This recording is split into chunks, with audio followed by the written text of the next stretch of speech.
the question is potability of seawater. Opo. We had researchers before, pero hindi kasi nga nila tinuloy yung research. Parang pina-check lang nila after, If yeah, kung hindi siya, parang ang ginawa lang kasi nila is seawater, tapos may nilagay silang mga reagents, I don't know kung ano yung mga yun, para gawin nilang ano, potable. Pero hindi rin tinuloy yung research. so ganun po yung process na ginawa, parang regions lang, like mixture lang Yes. na kung ano-ano to Oo. check if manigate or maalis yung salinity ng seawater, yung Yes. kaalatan.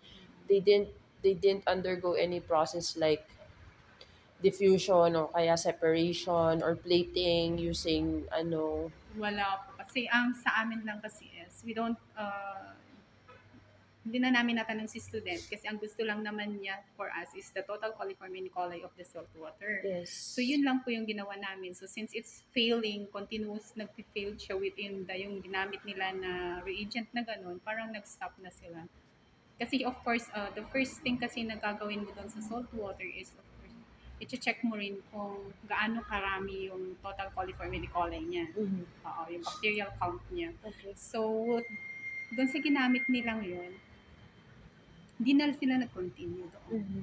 So, wala na kami doon sa kanila kung Pero usually 'di ba yung seawater bacteria, it's cleansing. Kasi ah, kahit naman nasubukan ko din, meron akong sugat sa paa. And then nagpunta lang ako sa malinis na dagat, somewhere in Pagudpod.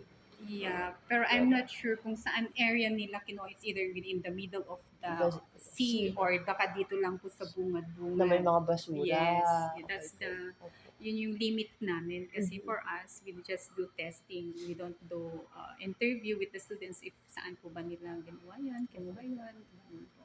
Kasi usually kapag bata pa, ang thinking niyan hindi pupunta sa gitna kasi hindi niya napag-isipan na baka Mm, kasi madumi sa shoreline na mm, kasi puro dun inaalon yung mga binabalik ng alon yung mga basura from gitna. yes. Tapos baka ganun nga ang nangyari. So, Mm.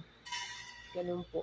But do you have answers po ba on how to remove or how to dissipate? Yung parang kasi salinity naman yan, eh, 'di ba? Kapag asin, kapag Yeah. nababad sa araw na para siyang nag-aano eh. Tawag po doon, hindi lang siya Nag-evaporate. nag-evaporate. Okay po yun Yeah. po. But no, we're not so sure about that. Hindi po ba kaya pwede na yung salinity niya, yung salt form ng water na yun, magkaroon ng process ng evaporation, pero retaining pa rin yung H2O. Si salt lang ang mag evaporate. I'm not sure about sa chem, kasi si Okay, chem si din Ken ang po ang makakasagot nun, opo. ano? Kasi sa amin is more on the bacterial count, which is the total coliform and E. coli of the water, the fecalis niya, thermotolerant niya, ganon. Yes, okay. Yun, hanggang dun lang po yung ano namin. Within the acidity, ganon, si chem po yung mas concentrations naman sa kanila yun. Opo. Kasi by leveling po yung gawin ko sa seawater. There's seawater na gamitin lang siya, yung literal panglinis. Mm-hmm. Pangbasa, panglinis ng drainage. Diba? Kalinisin yung buong drainage ng buong city o kaya hanggang kung saan maabot. Tanggalin mo na lahat ng basura and then buhusan lahat ng seawater para panglinis. Kumbaga, yun yung pang unclog para Mm-hmm. magkaroon ng pressure din, magkaroon ng daloy, ma-check kung yung lahat ng drainage system natanggal at least yung mga basura. Kung may natira man, yung seawater itself, mag-ano siya, mag-react siya doon sa mga kung ano man yung nandun sa ilalim. Hindi naman siya siguro magra-rust agad kasi Mm-hmm. hindi naman siya exposed sa araw tsaka sa humidity ng environment. Nasa ilalim naman siya. And coming to think of it, yung pureness ng seawater makakapatay ng daga sa ilalim, pati ng mga ipis. So, para na rin siyang pesticide. Mm-hmm. Yun kung pwede po yung kung possible or feasible siya. Then yun yung yun yung first leveling. Okay lang kahit walang filtration, buong tubig talaga. Ang linis lang talaga ng buong drainage system pagtapos magtanggal ng basura. Tapos pang check. Then yung second leveling, kahit medyo bawasan na yung salinity, then hanggang potable. Yung potable naman is part lang siya ng pang-flush. Hindi Mm-hmm. siya iinumin. So, parang magkakaroon lang ng system na kung saan yung water pang flush ng CR kasi tulad sa Baguio, nauubos yung pwede mong mainom na water na pwede matreat, nagagamit lang sa flush. Tapos wala pang masyadong malabanan na humihigop ng Puso Negro. Tapos, ganun lang po. So, may leveling, may categorization siya hanggang pinakamataas na kung saan yung seawater, pwede siya maging potable. Pero, meron siyang infusion ng minerals. So, yun po. Mag-iiwan po pala ako ng butter. Hindi ko alam kung saan to pero sabi nila chert daw or flint. Nakita ko to sa La Trinidad, somewhere sa BSU. And if mayroon po kaya makakapag-check nito na kung naka-powderize siya and dinilute siya sa seawater, magkaroon kaya siya ng hindi na covalence, magkaroon kaya siya ng tawag dun, maging coherent kaya siya or magkaroon kaya siya ng mixture o kaya maging mineralized yung seawater or magkaroon ng ibang state of yung water. If ever, kasi pinowderize ko po siya kanina. Literally, para siyang powder. Kinaskas ko lang. Kasi sabi naman nila clay type naman siya. Hindi siya ganun ka, sedimentary rock. Hindi siya ganun ka tigas. Kasi nabasag ko din naman siya kahit gamit ko lang is nail cutter. Dito lang sa Trinidad yung Opo, nakuha. kasi ang nakita ko kanina dun sa construction, para ako nagkaroon ng time lapse. Yung mountain view niya, para siyang flowing water from mountain, tapos meron siyang pond sa ilalim na parang sumasalo. Yung parang streaming siya pababa. Na, hindi siya waterfalls na malaki, pero talagang flowing yung water. Tapos pwede mong inuman yung ilalim. Parang ganun siya before. Yun yung parang ruins niya. Tapos ginawa na lang siyang parking lot. Tapos nakita doon, sabi ng mga native doon, tsaka local, dati kasi may tubig na bumababa dyan. So, nag-clarify ko, baka naman mula sa CR. Tapos, tawanan lang sila. Pero kasi pareho kami naiisip na yung tubig, talaga mountain water. And this rock, para siyang mountain rock, na kapag tumagal din siya sa water, nagiging makinis siya. Kasi may part sa kanya na parang Indian rock nga ng mountain na makinis siya, parang nagiging crystallized kapag matagal sa water. So, ibig sabihin nun kasi para sa akin, based on what I have learned before when I was younger, kapag ganun yung rock, na in time, kapag nababad sa tubig or soak siya talaga with mineral water, nagkakaroon siya ng reaction and interaction tsaka covalent, parang nagkakaroon siya ng mixture na nagiging mineralized yung stone, yung rock itself. Tapos yung nakukuha nung tubig from the rock kasi nga mabilis siyang ma-powderize. Yun yung nagiging cause kung bakit mineral water, mountain water. So, yung question ko po is kung ma-powderize kaya ito at ninalo sa tubig, magkakaroon kaya ng mineralization and ano kayang minerals ang makukuha ng water with this rock? Kasi sa mountain rock, hindi naman siya yung bato lang ng lupa. Iba kasi ang mountain rock kapag and iba pa yung color niya, hindi siya black. It's near adobe. Kapag kinaskas ko siya tulad nito, napakaputi. Kanina, maputi siya. So, hindi ko po alam kung ano po. Kung meron po sanang interested na mag-check kung ano minerals ang pwedeng pag nag-infuse siya with water. Kahit with pure water muna siguro before seawater. Pero, we'll check kung meron kami. Pero, from here kasi is, the only thing na magagawa namin dito from our testing is, we do testing, pero more on the bacterial and physiological Yeah.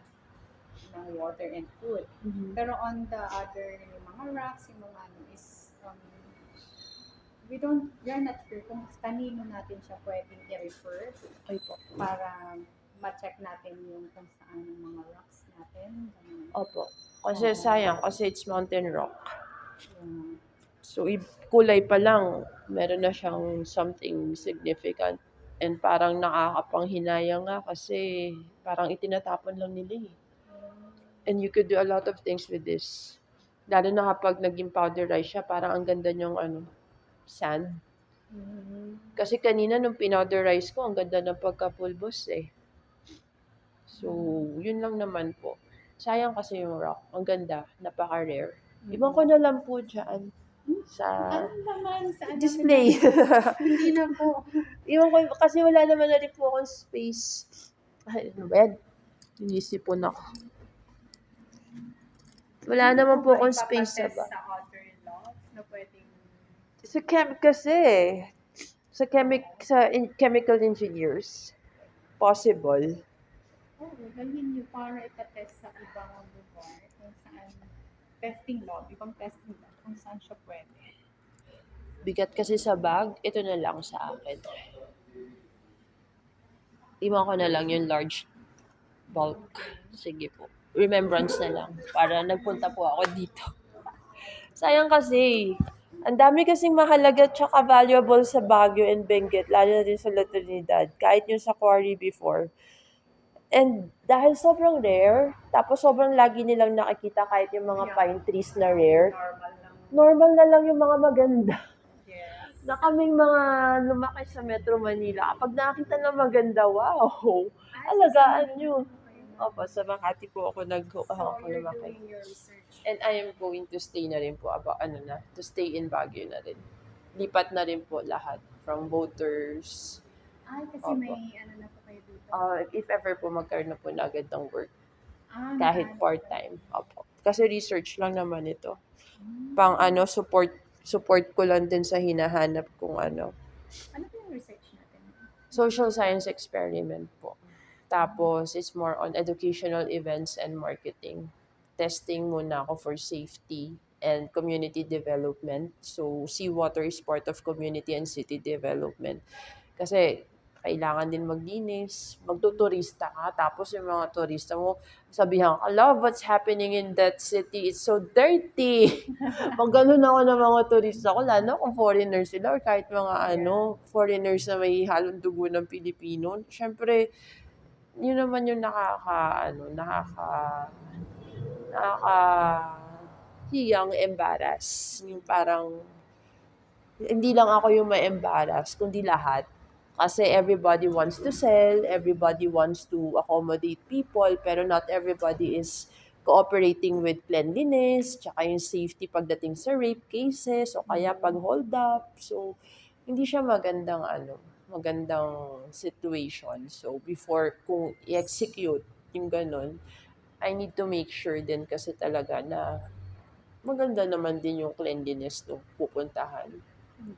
So, and lack of water na rin kasi.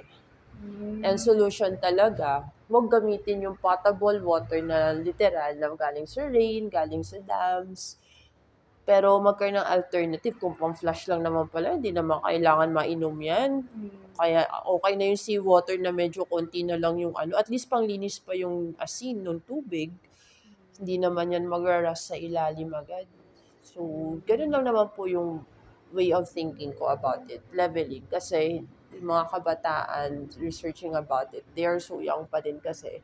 So, kahit man ako nung bata ako, kapag bata ako, yung stemming nga lang ng santan, puputulin ko lang, tapos igaganon ko. Yung pala may process. Kasi hindi namin alam kapag bata pa, hindi naman talaga exactly alam. Kapag kapag matanda na, kapag experience na rin, o kaya guided. Alam ko na mag-stemming. Kaya sa yung malungkot ako na bakit namatay, hindi naman nabuhay. Sabi, pwede naman i-stem lang, ilagay. So, ganun lang naman po. Same with water din kasi. So, pag bata pa, marami pa kailangan talagang mapag-isipan na kapag sa shoreline, madumi talaga yan. Pero kapag sa gitna, masabi mo malinis yung tubig. So, ganun lang naman po. Okay po. Carmel po, thank you. Ano pong name mo? RC. RC. Okay po. Thank you po.